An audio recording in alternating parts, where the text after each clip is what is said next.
Hola, antes de comenzar el episodio me gustaría recordarte que he publicado 3 libros. El primero se llama Computación y Programación Funcional, que fue publicado en 2021 y es un libro que trata la programación funcional desde un punto de vista teórico y práctico. El segundo se llama Mentes Geniales, la vida y obra de 12 grandes informáticos. Esta es una obra que repasa la historia de hombres y mujeres que fueron relevantes en la historia de la computación.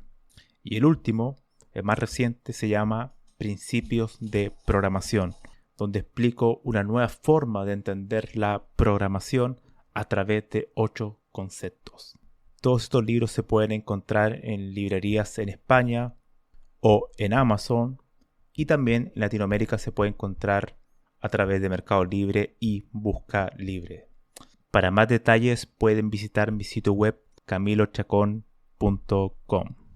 Este episodio es bastante especial porque voy a tratar el tema de la cibernética, el cual es un área, es un campo de estudio interdisciplinar, por definición, que puede tocar diversas cuestiones en nuestro día a día y que, por lo mismo, puede tener grandes implicancias en el desarrollo de software.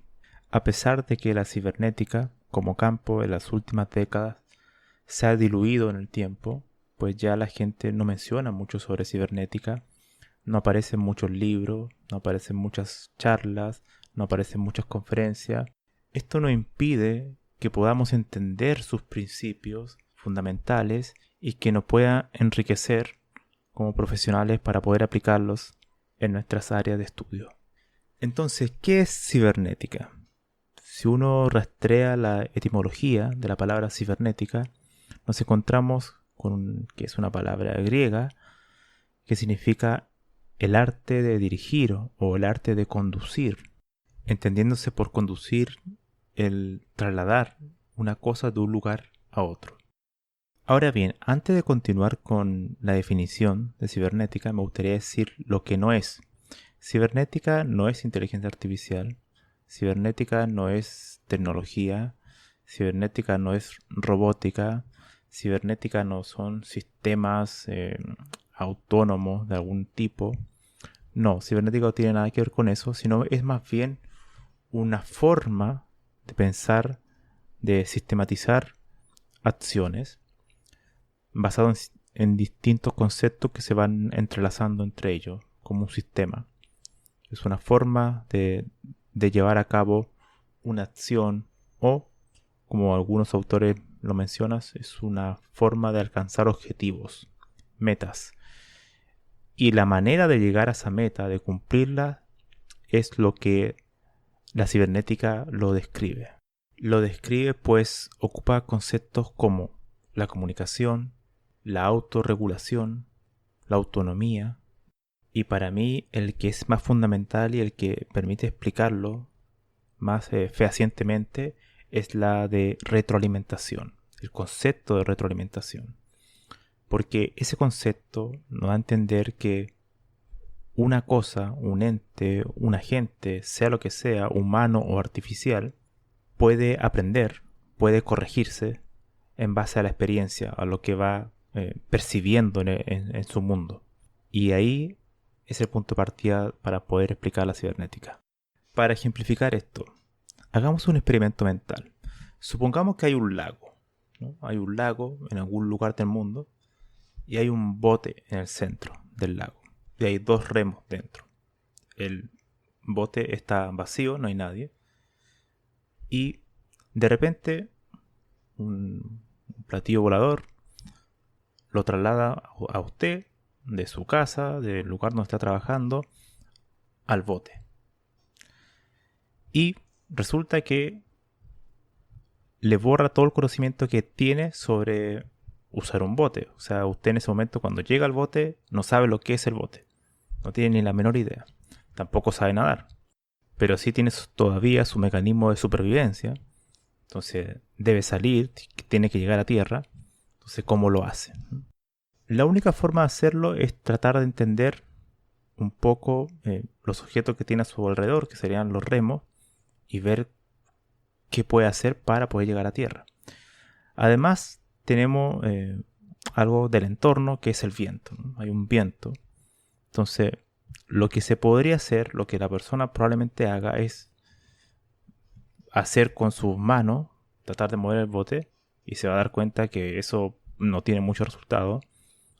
Generalmente el bote se va a ir para donde va el viento, pero tampoco le da una dirección muy precisa y no avanza mucho tampoco. Entonces se da cuenta la persona a través de una retroalimentación de la experiencia empírica que mover con su mano y dejar que el viento lleve el bote no es suficiente. Entonces mira los remos y coge uno y lo empieza a mover, ¿no? Y lo primero que se da cuenta es que ahora avanza un poco más rápido, pero empieza a girar, ¿no? Como en círculo, porque al usar solamente un remo, se da cuenta que no le está dando una dirección. Al final, la idea es tomar una dirección recta que vaya con el viento, ¿no? Entonces no es suficiente, vas como en círculo, porque solamente está ocupando un remo. Esa es otra retroalimentación. Nuestro objetivo, hay que recordarlo, es llegar a tierra. Entonces todavía no podemos llegar a tierra. Él se percata, entonces, después de estos eventos, a través de la experiencia, que si ocupa los dos remos y además lo hace de manera coordinada, al hacer el movimiento típico para mover los remos, se da cuenta que ahora sí el bote avanza mucho más rápido, es mucho más eficiente y a medida que va avanzando, su técnica también va mejorando, se va percatando de nuevas cosas, entonces va constantemente aprendiendo, va recibiendo una retroalimentación. Percibe, compara lo que ha sucedido anteriormente y actúa. Y en esa comparación es donde él corrige errores. Eso se podría decir que es la cibernética como tal. Es el arte o la ciencia de la retroalimentación para alcanzar un objetivo. Y en esa retroalimentación es que aparecen conceptos como percibir, comparar, corregir, comunicar. Porque sí es verdad que en este ejemplo, en este experimento mental que acabo de hacer, simplemente está la persona y el bote. También se puede dar el caso que eso mismo, esa misma retroalimentación para alcanzar un objetivo, se puede dar, por ejemplo, en un debate o en una conversación entre dos personas. Entonces tú te vas retroalimentando de lo que va diciendo tu interlocutor. O de cualquier tipo de agente. Incluso el trabajo en equipo de los animales para cazar es también un ejemplo de cómo funciona la cibernética. Nuestro aparato biológico como seres humanos está lleno de mecanismos que funcionan de manera automática.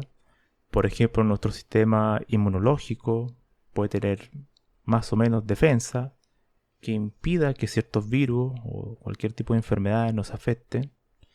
Entonces son sistemas que están constantemente en funcionamiento y se están autorregulando de alguna manera. La primera persona que comenzó a ocupar este término de cibernética fue Norbert Wiener, un extraordinario matemático, filósofo, fue un niño prodigio, creo que a los 18 años ya había obtenido su doctorado.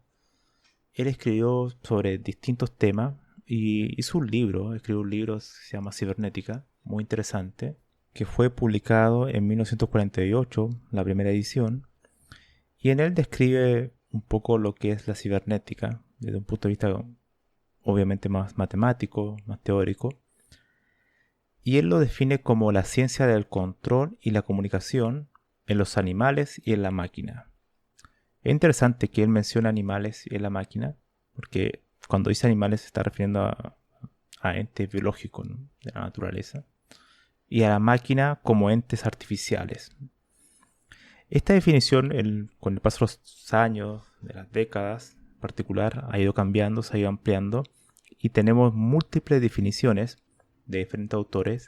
Cada una le añade un poco de su cosecha, por así decirlo, pues al ser una área tan metadisciplinar, ¿no?, interdisciplinar, que permite atacarla de distintas formas. Tiene conceptos tan generales que uno la puede ocupar en el desarrollo de software, como en la biología, como en la física, como en la arquitectura, etc. Entonces nos permite mucha capacidad de movimiento. Entonces cada autor lo define de una manera diferente.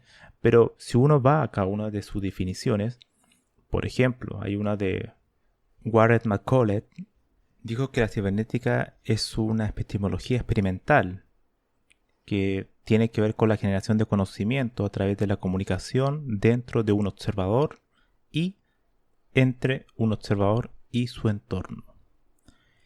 Esta definición es muy interesante porque él habla de una epistemología experimental. Epistemología es la teoría del conocimiento, es cómo sabemos que sabemos, por así decirlo. Y eso es muy interesante porque nos permite entender que todo lo que es experimental, o sea, lo que es empírico, es una epistemología. Es decir, nos está dando las herramientas para poder entender cómo podemos hacer ciertas cuestiones. Y a su vez es una generación de conocimiento, porque si entendemos cuáles son las partes del sistema y cuáles son los observadores y el observador y su entorno, podemos tener un panorama mucho más general de todo el sistema.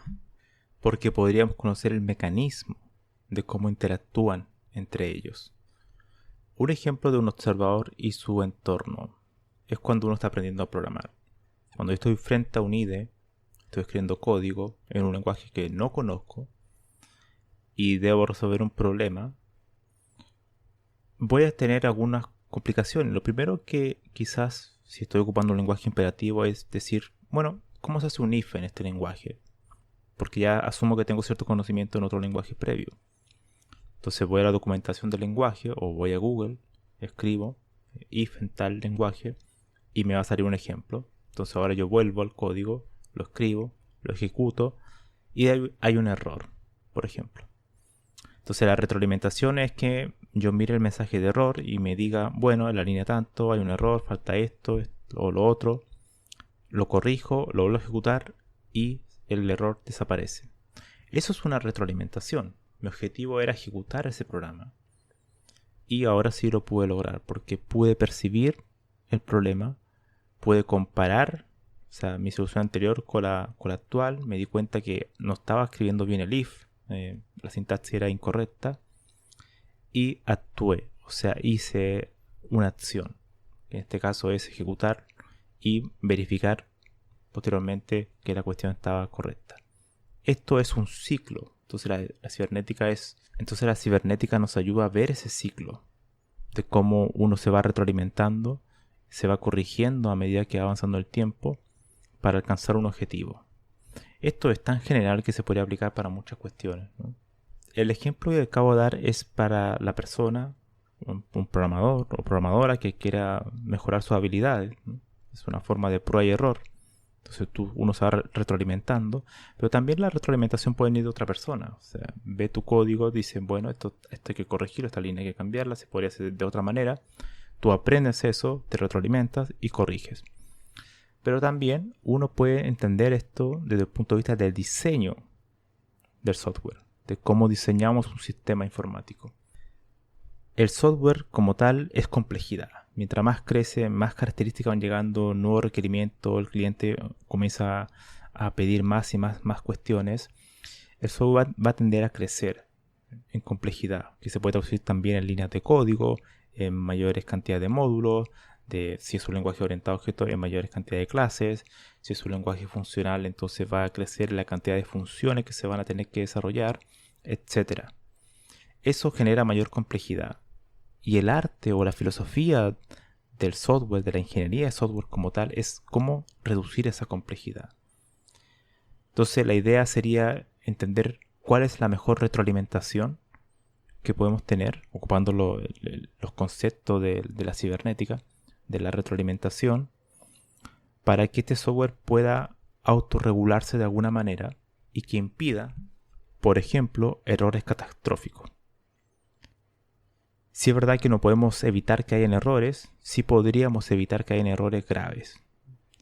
Entonces, uno podría aplicar algún tipo de técnica, alguna estrategia, método de código o incluso patrón de diseño en algunos casos, que podamos reducir, minimizar los errores críticos. Y eso se produce a través de una retroalimentación, a través de percibir que hay un cierto peligro que lo comparamos, distintas técnicas, para ver cuál es la mejor, y actuamos y lo probamos. Y el objetivo, porque vuelvo a decir que al final el objetivo de la cibernética es un área, es una ciencia que busca siempre el objetivo, la idea de cómo alcanzar un objetivo, el cómo pensar en un objetivo y lograrlo. Por eso que es un área no solo que se puede aplicar a la informática, también tiene una enorme implicancia en los sistemas sociales, por ejemplo, los estados, cómo nos relacionamos las personas en un estado. Entonces, volviendo al ejemplo del diseño de software, de poder percibir cuál es la mejor manera de llegar a un objetivo, es lo que la cibernética nos puede enseñar, ¿no? Entonces podríamos decir, por ejemplo, ¿qué es lo que está ocurriendo en este software? ¿Qué es lo que está percibiendo? ¿Cuáles son los eventos que están ocurriendo? Por ejemplo, nos damos cuenta que están ocurriendo errores. Y, por ejemplo, también nos estamos dando cuenta que no sabemos dónde ocurre el error. Esto muchas veces ocurre cuando el software empieza a crecer. Y es porque no hay, por ejemplo, el sistema de log. No hay registros en el sistema. Por tanto, el sistema se cae en algún momento y no sabemos dónde. Entonces, la primera retroalimentación que uno puede decir es: tenemos que primero añadir sistema de registro, sistema de log, para al menos saber dónde están los problemas. Eso es lo primero. Porque si el sistema se cae y nosotros no sabemos dónde está el problema, en qué línea, en qué fichero ocurre, pues nuestro problema es enorme. Eso es lo primero. Entonces, ahí ya tengo una retroalimentación, una corrección, añadimos el sistema de registro. Ahora sabemos que el error ocurre en tal módulo, por ejemplo. Bueno, aplicamos otro tipo de retroalimentación, corregimos ese error y lo volvemos a ejecutar, a actuar para ver que si se solucionan. Entonces es un ciclo iterativo de constante prueba y error, la cibernética, pero que tiene un punto de vista muy general. Este es un ejemplo muy específico del desarrollo de software, pero si uno empieza a pensar en su área de trabajo, uno se va a dar cuenta que todos tenemos objetivos, que todos tenemos algún tipo de percepción, percibimos algo, que todos tenemos alguna manera de comparar lo pasado con lo presente y tratar de mejorarlo, la retroalimentación, el feedback, y tenemos la posibilidad de actuar, es decir, de probarnos de que eso se ha corregido, que ha mejorado. Entonces la cibernética es eso, es un área de enormes implicaciones que se ha ido perdiendo en el tiempo, que también tiene una relación muy directa con la teoría del sistema, que también es muy interesante, y que nos puede ayudar, en este caso en la informática, pero que también podría ser aplicable a otras cuestiones. Esta es una primera aproximación que estoy dando. Tengo que pensarlo mucho más para poder llegar a cuestiones más concretas, pero yo creo que la reflexión está hecha y creo que sin duda a ustedes les puede hacer quizás pensar y decir, quizás la cibernética me podría ayudar en esto, incluso en la manera de pensar. Les dejaré la referencia, 2 documentos en particular que lo pueden buscar, que lo encuentro muy buenos para poder iniciarse en este apasionante campo de la cibernética. Nos vemos en el siguiente episodio.